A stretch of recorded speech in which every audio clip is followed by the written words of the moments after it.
Chapter 5. Famine 1995 or 2025 or 1975.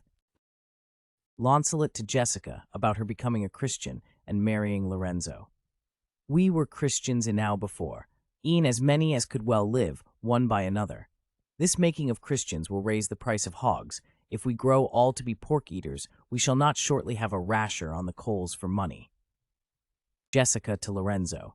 He says you are no good member of the Commonwealth, for in converting Jews to Christians, you raise the price of pork. William Shakespeare, The Merchant of Venice. Fraud, luxury, and pride must live, while we the benefits receive. Hunger's a dreadful plague, no doubt. Yet who digests or thrives without? Bernard Mandeville, Fable of the Bees. The introduction noted that there has been a major shift in the consensus of economic scholars about population growth's effects in the past decade. But there has been no shift with respect to the subject of this chapter, the potential for food production. Rather, the overwhelming consensus of respected agricultural economists has for many decades been extremely optimistic. The public has acquired a very different impression from reading the popular press and watching television, however. A small handful of doomsters, in conjunction with willing journalists, have managed to preempt so much attention that the upbeat mainstream scientific view about food has been subverted and obscured. On the rare occasion when the press reports the outlook as positive, it treats the matter as unexpected and amazing, even though the agricultural economists have been saying it all along. For example, the world is producing more food than was ever before believed possible. Countries that a decade ago were thought incapable of feeding themselves are doing just that today. The entire world of agriculture is standing on the edge of unprecedented production explosion. It dismays the layperson to find that respected publications such as the New York Times and the Washington Post consistently publish material which not only is quite wrong, but opposes the mainstream scientific views. When I lived in Champaign-Urbana, Illinois, I would read on the front page of the local news gazette about an overpopulated world running out of food, drawn from the New York Times wire service. Then on the News Gazette farm page, I would read of falling prices and farmers worrying about an international food glut, journalistic schizophrenia. Food is the gut issue, pun intended, in any book on resources and population. It has been so at least since Malthus. Even people who do not worry about the effect of economic growth or population growth on other resources worry about food. Indeed, such worry is commonsensical, just as it was commonsensical for Launcelot to worry, though in jest, about the scarcity of pork if Jews converted to Christianity. But common sense notwithstanding, this worry is quite misplaced and can be very damaging. No matter how the food situation changes or how much information we have about it, no matter what the state of our knowledge about food productivity, the public view of food prospects is quite the same. To set the stage for the discussion, here are some quotations mostly from the late 1970s, when the first edition of this book was written. Though I collected a juicy crop then, I could as easily collect a crop now or from earlier eras. The ideas remain eerily the same. One after the other, official and unofficial forecasts about the future food supply were frightening. In the 1970s, the UN Economic and Social Commission for Asia and the Pacific had predicted 500 million starvation deaths in Asia between 1980 and 2025. And the head of the UN Food and Agriculture Organization, FAO, had said that the long-term trends in the food production of developing countries remain alarmingly inadequate. A book-length survey by the staff of the New York Times had arrived at these purple prose conclusions. From drought-besieged Africa to the jittery Chicago grain market, from worried government offices in Washington to the partly filled granaries of teeming India, the long-predicted world food crisis is beginning to take shape as one of the greatest peacetime problems the world has had to face in modern times. While there have always been famines and warnings of famine, food experts generally agree that the situation now is substantially different. The problem is becoming so acute that every nation, institution, and every human being will ultimately be affected.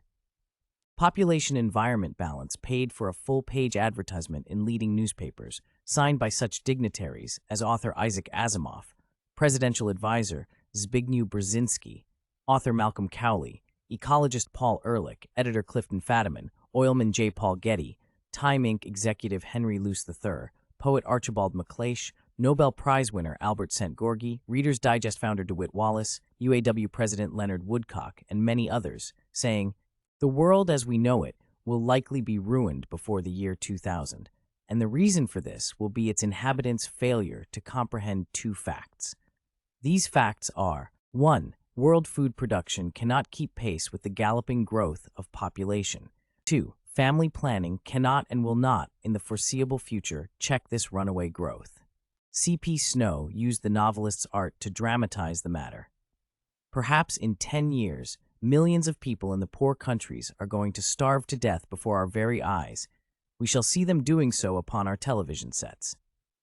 And the School of Public Affairs of Princeton was offering a course on problems of world hunger based on the premise that hunger has never been known on such a worldwide scale as today. Similar examples of widely publicized alarming forecasts could be multiplied by the dozens. Perhaps the most influential was the opening of Paul Ehrlich's best-selling 1968 book, The Population Bomb. The battle to feed all of humanity is over. In the 1970s, the world will undergo famines. Hundreds of millions of people are going to starve to death. Even school children know that the food situation has been worsening and that the world faces an impending crisis. If you doubt it, ask a few children of your acquaintance. A Book for Children puts it thus: "When man first began to farm, there were fewer than 5 million people on Earth, and it took more than 1 million years for the population to reach that figure. But populations increase geometrically. That is, they double 2, 4, 8, 16, 32, etc. Food supplies, in contrast, increase only arithmetically, a much slower process, 2, 4, 6, 8, 10, 12, etc. If the population continues to explode, many people will starve. About half of the world's population is underfed now, with many approaching starvation. Many writers think the situation is so threatening that they call for strong measures to restrict population growth, compulsion if voluntary methods fail, as Ehrlich puts it. Some influential people even urge triage, letting the least fit die in order to save the more robust victims of hunger. The 1967 book by William and Paul Paddock, Famine, 1975, applied this World War I medical concept to food aid, resulting in such judgments as Haiti can't be saved, Egypt can't be saved, the Gambia walking wounded, Tunisia should receive food, Libya walking wounded, India can't be saved, Pakistan should receive food. This was Ehrlich's assessment in 1972. Agricultural experts state that a tripling of the food supply of the world will be necessary in the next 30 years or so. If the 6 or 7 billion people who may be alive in the year 2000 are to be adequately fed.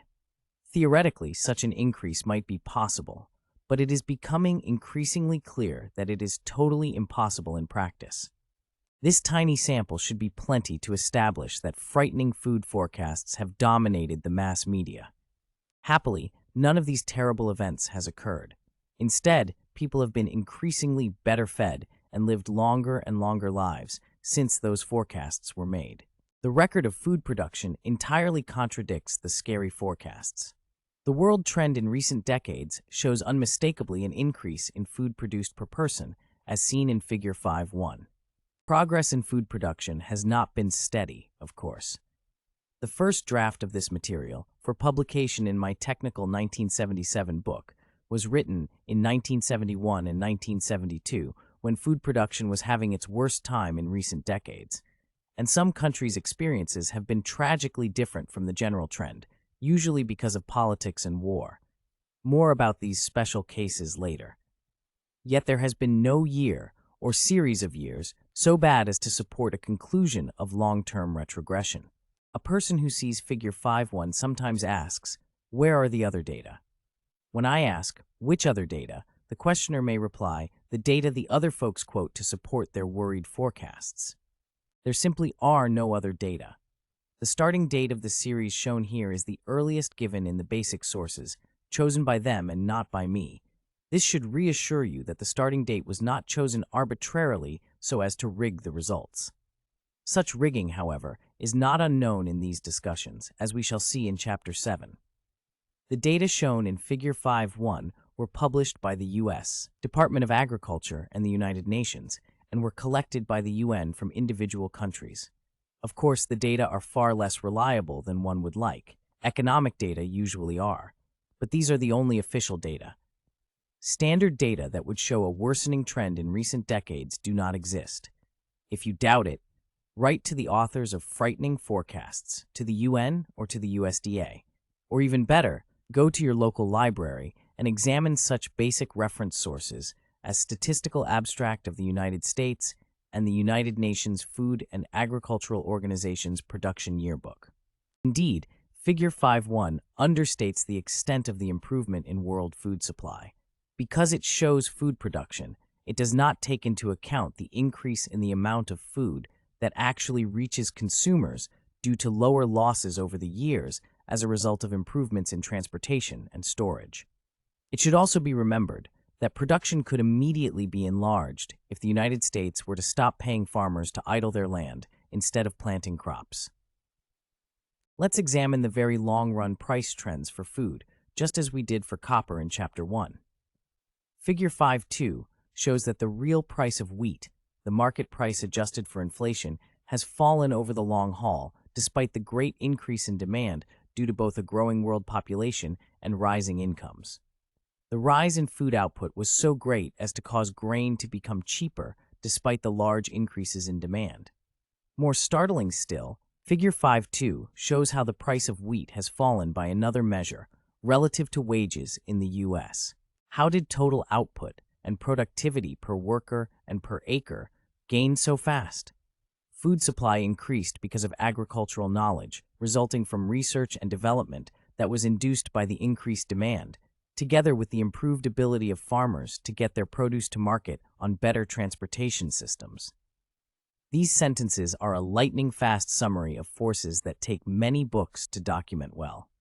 This all-important historical trend toward cheaper food, which probably extends back to the beginning of agriculture, implies that real prices for food will continue to drop, a fact that dismays American farmers and causes them to tractorcade to Washington.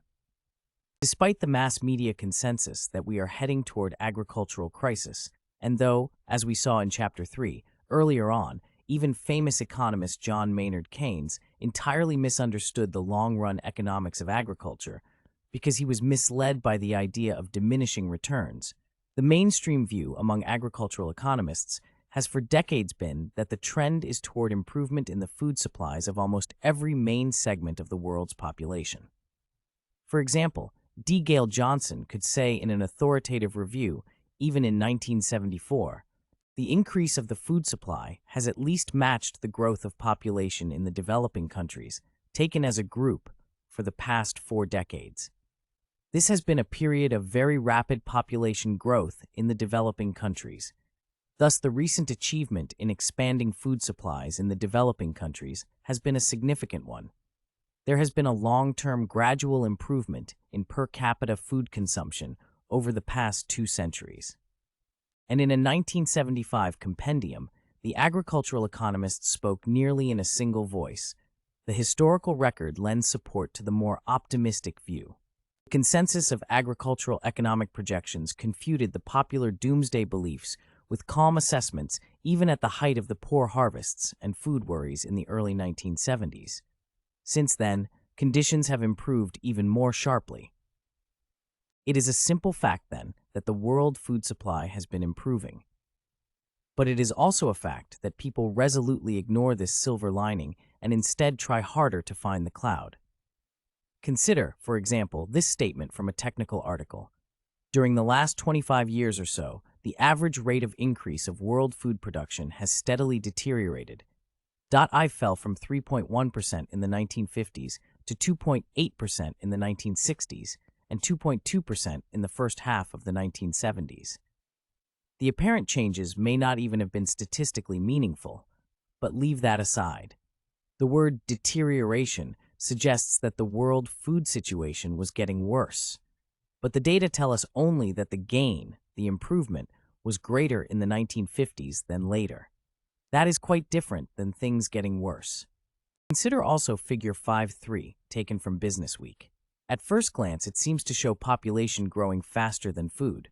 That would imply a fall in food per capita, a bad sign. But on close inspection, we see that food per capita has increased, a good sign. It is thoroughly misleading to put a total figure, population, next to a per capita figure, food per capita. Why is it done? People apparently want to believe and want to tell others that the world food situation is getting worse even though it is really getting better. And journalists get more mileage out of bad news stories. Famines, a famine report written around 1317. Because nothing but weeds grew in the fields, and provisions in the town were all consumed, many people sickened and died of starvation. They lay in the streets, surrounded by so many dead, that in Erfurt the carts were halted, so that the cadavers could be loaded onto them and conveyed to Schmiedestedt, where sundry graves had been prepared, and here the survivors buried them. That sort of Malthusian famine, happily, is long gone. Yet fear of famine is rife, as it has been since the beginning of agriculture. The historical trend of famines is another important index of how well the world's food supply has been doing. Famine is difficult to define and measure operationally, however, because when nutrition is poor, many people die of diseases and not directly of starvation. Traditionally, historical research on famine simply counts as a famine an event that people living in a particular time referred to as a famine. Though that is skimpy evidence, there is no reason to believe that such accounts have been affected by a bias that would distort the long-term record. Therefore, historians' studies of the occurrence of famines would seem to have considerable validity for our purposes. Johnson summarizes the incidence of famines as follows. As of the early 1970s, both the percentage of the world's population afflicted by famine in recent decades and the absolute numbers have been relatively small compared with those occurring in those earlier periods of history, of which we have reasonably reliable estimates of famine deaths. There has been a rather substantial reduction in the incidence of famine during the past century. During the last quarter of the 19th century, perhaps 20 million to 25 million died from famine. Despite the much larger population now, for the entire 20th century to the present, there have been probably between 12 million and 15 million famine deaths, and many, if not the majority, were due to deliberate governmental policy, official mismanagement, or war, and not to serious crop failure. While there have been some deaths due to famine in the third quarter of the 20th century, it is highly unlikely that the famine-caused deaths equal a tenth of the period 75 years earlier.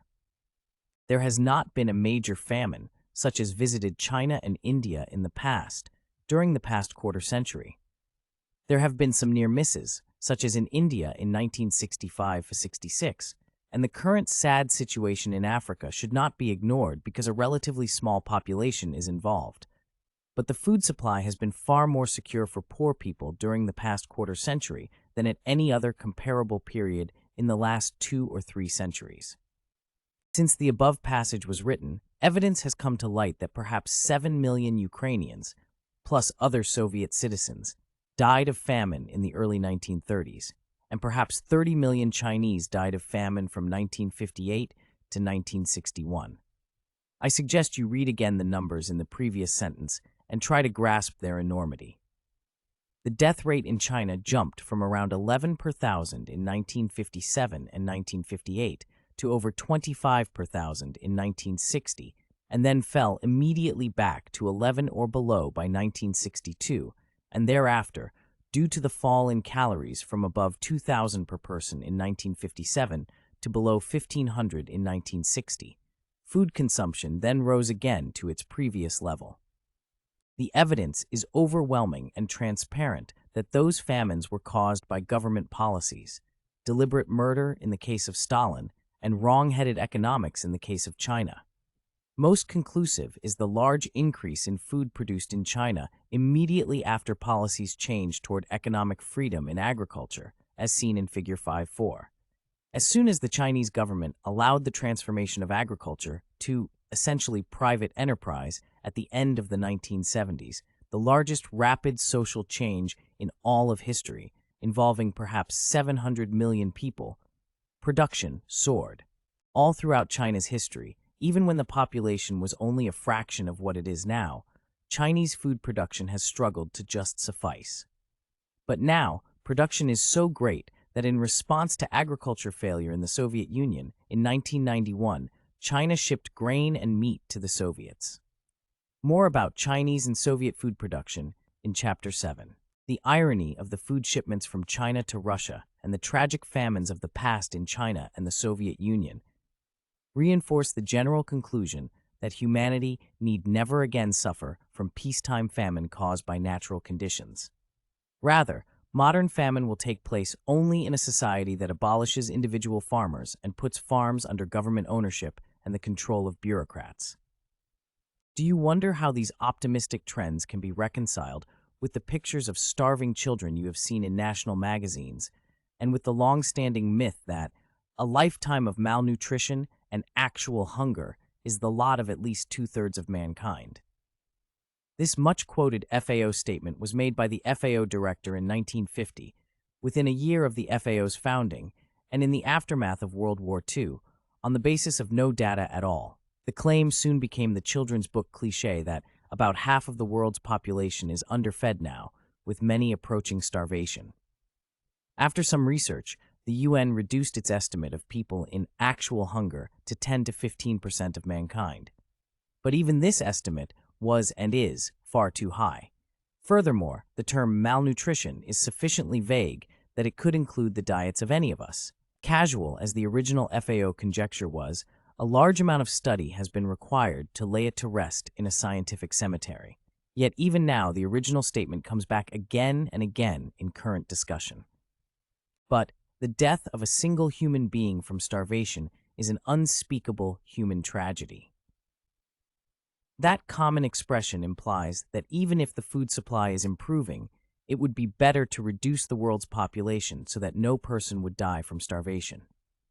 The value judgments that underlie this idea will be analyzed in chapters 39 and 40.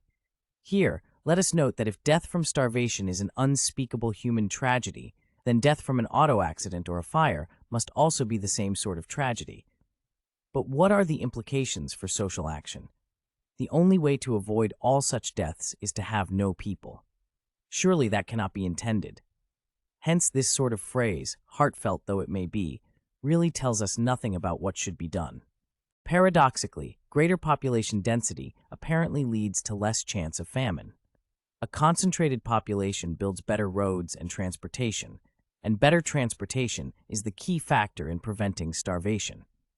Consider a reporter's account of the 1970s famine in the Sahel in West Africa. Sure, the food is pouring in, observed British Red Cross liaison officer George Bolton, but how the hell are we going to get it to the people who need it? There isn't a tarred road within 1,000 miles of Juba. Bolton wasn't exaggerating. While I was in Juba, I witnessed the arrival of 5,000 gallons of cooking oil, which had been diverted from the nearby state of Rwanda. Since the rickety old ferry was not strong enough to carry the oil shipment across the White Nile, so it could be distributed to the needy in the interior, the oil was promptly unloaded on the riverbank and stored in Juba. And this was not an isolated incident. I saw warehouses in Juba overflowing with millet, dried fish, cooking utensils, agricultural tools, and medical supplies, all useless because nothing could be delivered to the people who needed it. The Sahel is a classic case study of food, population, and public relations. Newsweek, on September 19, 1977, asserted that more than 100,000 West Africans perished of hunger between 1968 and 1973 due to drought. Upon inquiry, writer Peter Gwynne informed me that the estimate came from a speech by United Nations Secretary-General Kurt Waldheim. I therefore wrote to Waldheim asking for the source of the estimate. A remarkable packet of 3 documents came back from the UN Public Inquiries Unit. 1. Waldheim's message, saying, "Who can forget the horror of millions of men, women, and children starving, with more than 100,000 dying because of an ecological calamity that turned grazing land and farms into bleak desert." 2. A 2-page excerpt from a memo by the UN Sahelian Office, dated November 8, 1974, saying, "It is not possible to calculate the present and future impact of this tragedy on the populations. Although precise figures are not available, indeed unobtainable, certainly there has been an extensive and tragic loss of life. One page by Helen Ware, a respected Australian expert on African demography and a visiting fellow at the University of Ibadan in March 1975, when her memo was written specifically for the UN. Ware calculated the normal death rate for the area, together with the highest death rate in any group of nomads during the drought. Her figures made nonsense of the other two documents. She figured that at an absolute and most improbable upper limit, 100,000 people who would not otherwise have died succumbed to the effects of famine. Even as a maximum, this estimate represents an unreal limit. Ware's figures, which flatly gave the lie to the UN Secretary-General's well-publicized assessment, were on page 1 of a document written for and sent out by the UN itself, well before the UN Desertification Conference was held, and Waldheim's message was publicized. Apparently, it was the only calculation the UN had, but it was ignored. Later, UN press releases retreated to the more modest, but still unprovable assertion that tens of thousands died. Ware's comment, "The problem with deaths in the Sahel is precisely that there was so little evidence of them, rather like the photograph of the dead cow, which kept turning up in illustrations to every newspaper story." As the first edition of this book was in press, July 10, 1980, the Associated Press was crediting the UN with asserting that a forthcoming permanent food crisis will be deeper than the 1972-74 drought, when 300,000 or more died in Ethiopia and the Sahel belt south of the Sahara. Since then, even more inflated numbers have appeared. When in 1980 I first wrote about this event in Science, I was criticized for writing in an unflattering fashion about such a great man as Kurt Waldheim. Readers said that they simply could not disbelieve a statement coming from such a credible source. Since then, Waldheim has been proven an enthusiastic member of the Nazi Party, an army officer involved in war crimes, and a liar about his personal history. So much for his greatness and his credibility. One might keep the Sahel-Waldheim incident in mind when reading accounts of current famines in Africa. Luckily, even the press has finally gotten the word, which the entire profession of agricultural economics has known for many decades.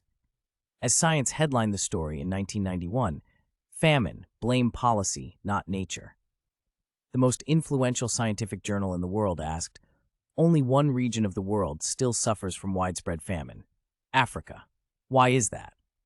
It then breathlessly announced the finding that the conventional wisdom holds that the answer is a combination of droughts, deforestation, and war. But a new 4-year study concludes that the responsibility for pushing poor people over the edge into starvation lies largely with a network of social and political factors. This item is typical of African famines of our era. While they starve, the government of Ethiopia has so severely restricted emergency relief operations in the country's north, a region ravaged by both drought and war, that as many as 2 million people are out of reach of any known system of food distribution, aid officials and Western diplomats say. Because of the restrictions, these officials say hundreds of thousands of tons of donated food are piling up at ports and may never reach those in need. Agricultural seeds, too, are not being distributed. This means that farmers who must soon plant crops cannot do so, which could lead to even greater problems next year. The press still hasn't grasped the core of the issue. The Science story quoted just above goes on to recommend rural public works projects, improved seeds, fertilizers, and agricultural extension services, and the like. That is all good stuff. But the key is much simpler: economic freedom, meaning private ownership and free agricultural markets. Without that, the improved seeds and fertilizers will end up wasted, just as in Russia.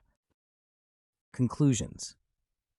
This chapter does not suggest that complacency about the food supply is in order, or that hunger is not a problem.